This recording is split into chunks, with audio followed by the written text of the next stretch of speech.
Oh, hey there, you naked mole rat. Do you have what it takes to be the mole with the most control? Tonight, Rolling with the Beard, we're reviewing Mountains out of Molehills.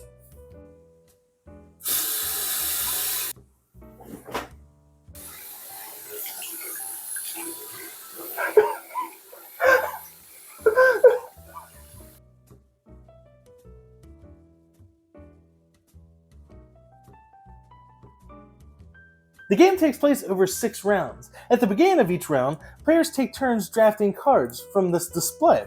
Now, it doesn't matter really the order in which they draft the cards. You may want to get more valuable cards early, but once you've drafted a hand of 4 cards, each player will secretly take those cards and put them in the order in which they would like to resolve those cards. And once they put them in the order that they wish to resolve them, they then put their turn order marker on top, letting the rest of the table know that they are ready to do some malicious things.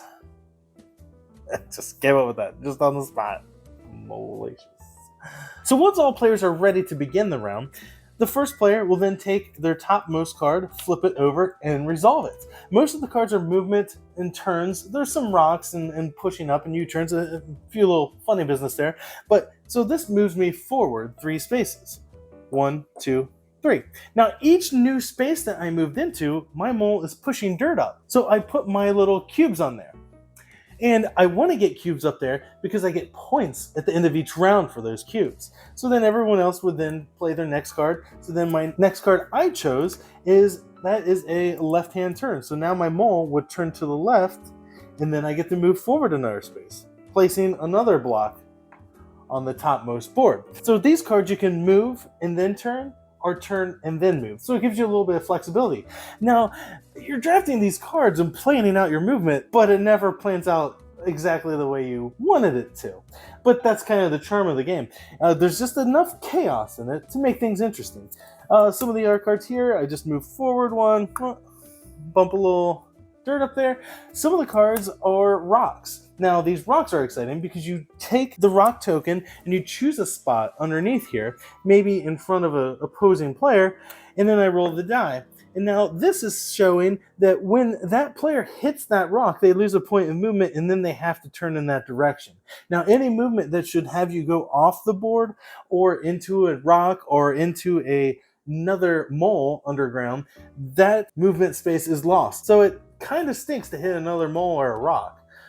Now, sometimes you can get lucky and maybe even it could be advantageous to place a rock maybe in front of you if you desperately need a turn and there were no turn cards that were available to help you out during the drafting phase. But once players have played all 4 cards that they've drafted, then scoring happens, and players will check and see how many points they scored on the top board. Now, it's possible that at the end of the round, the board state could look something like this. Now, players will score points for each stack that they have the bottommost cube of their color. So here, orange would get 1, 2 points, 3, 4, 5, 6, 7 points for brown. Green would get 1, 2, 3 points. They don't score this one because their color is on top and not on the bottom. And then yellow would get 2, 3, 4, 5, 6, 7 points. So it kind of can be a decent strategy to follow behind another mole and to push up underneath them, undoing all their hard mole work, stealing all their points that they thought they were going to earn this round. Now, throughout the game, there is a maximum height in which these towers or these dirt piles can go up. Early on in the game, round 1, the highest they can go is 2. So should a tower ever exceed its maximum height level, for instance, if this was round 1, the height limit is only 2, now this tower is 3. Now what would happen is this dirt pile would collapse and it would fall in the direction of the player's choosing, the one who caused it to crumble. So this, say it was the brown player, they may choose to have it crumble or fall that way. So what you do is you then take all of these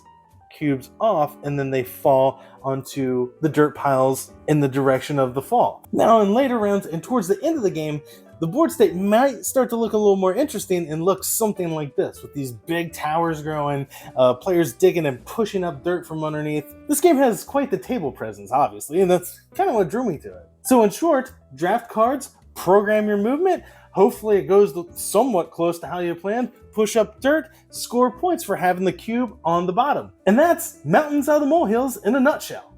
Don't let the cuteness of this game fool you. when I first saw this game, obviously the table presence is what drew me to it. And I was like, oh, look at this cute little, the acrylic standees on this game are fantastic. They're beautiful, very nicely made. They're great. So I was drawn in by its obvious table presence, and then I discovered it's a card drafting game. I love card drafting game. Programming game. I kind of hate programming games. And then area control. I'm like, I like area control. So I thought I want to try this out. So I tried it out, and all of those things mixed together don't sound like they would work, but they do. They pulled this off so well. It's great. So the card drafting is interesting because you sit around the table and you're watching people pluck and play cards, which is what separates this from some train wrecks like RoboRally, because I know we've all probably played a game of RoboRally that has gone horribly wrong at some point. I know I have. It's probably one of the only games that my gaming group ever decided collectively as a group to just stop the game, and then we've never played it again since because it was just... Anyways, so you're watching players pick their cards. So you have some idea of what they're planning on or what they're going to try to do. Now, you don't know the order in which they're going to put those cards after they draft them all, because a lot of times you'll see maybe a +3 movement, which is good because you can move 3 spaces, hopefully, and hopefully push up 3 piles of dirt. So, you may want to draft that card first, but the player might not necessarily play that card first. So you know what they're going to try to do, but you don't know when and or how. So that is an interesting thing. So it helps the game with keeping all the players, or at least they should be, watching what all the players are doing during their turn. So then everybody gets their little program together, and then you start flipping cards, and then hopefully, fingers crossed, you actually get to do what you wanted to do. Sometimes you don't, though, and it is pretty funny. And I like to call it the rock anxiety. So especially if one player grabs a rock card and then another player grabs a rock card, you both kind of make eye contact across the table, and it's like, when are you playing that rock? And where are you playing it? And do I want to maybe play my rock card later to hopefully move it somewhere else? But then I'm already going to be moving, and then so it's a fun kind of I know that you know that I know type of deal going on there.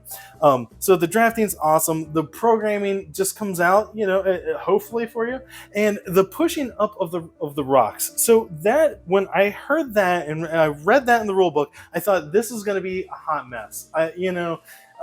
But the pieces are designed perfectly. They're like kind of a pliable plastic that this action in the game, like it sounds like it's going to be a real pain in the rear to lift up and put your cube on the bottom. It's not.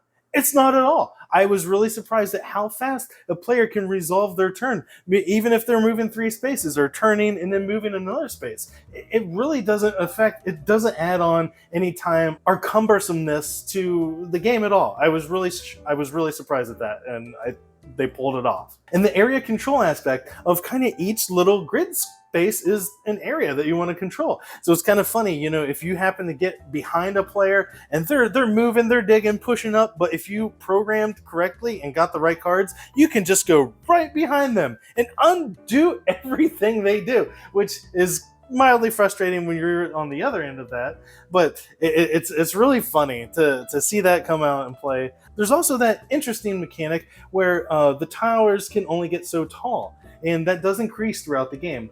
But once they reach a certain level, they topple, and the player that caused the topple gets to decide which direction they fall. So if you have a bunch of your dirt stacked in one row, maybe you cause one of those towers to topple, and you have it land, because when it topples, the dirt goes on top of the stacks instead of pushing from the bottom. So you'll likely decide to have those dirt piles fall on top of cubes that you have the bottommost cube. So that way you're giving yourself more points. There's so much more strategy in this game than one might first anticipate. I know it far surpassed what I thought the game was going to be.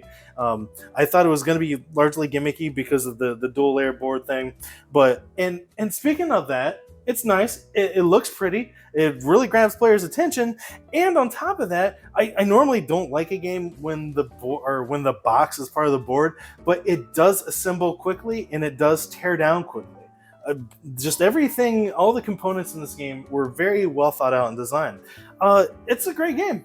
It's easy to teach. It plays quickly. It's a little mean, but I like mean games. And I love card drafting games, and this game is no exception. Definitely staying in the Beard's collection. Highly recommend it. Mountains Out of Molehills. And if you found this episode entertaining or informative, please consider clicking that subscribe button. And thanks again for watching another episode of Rolling with the Beard.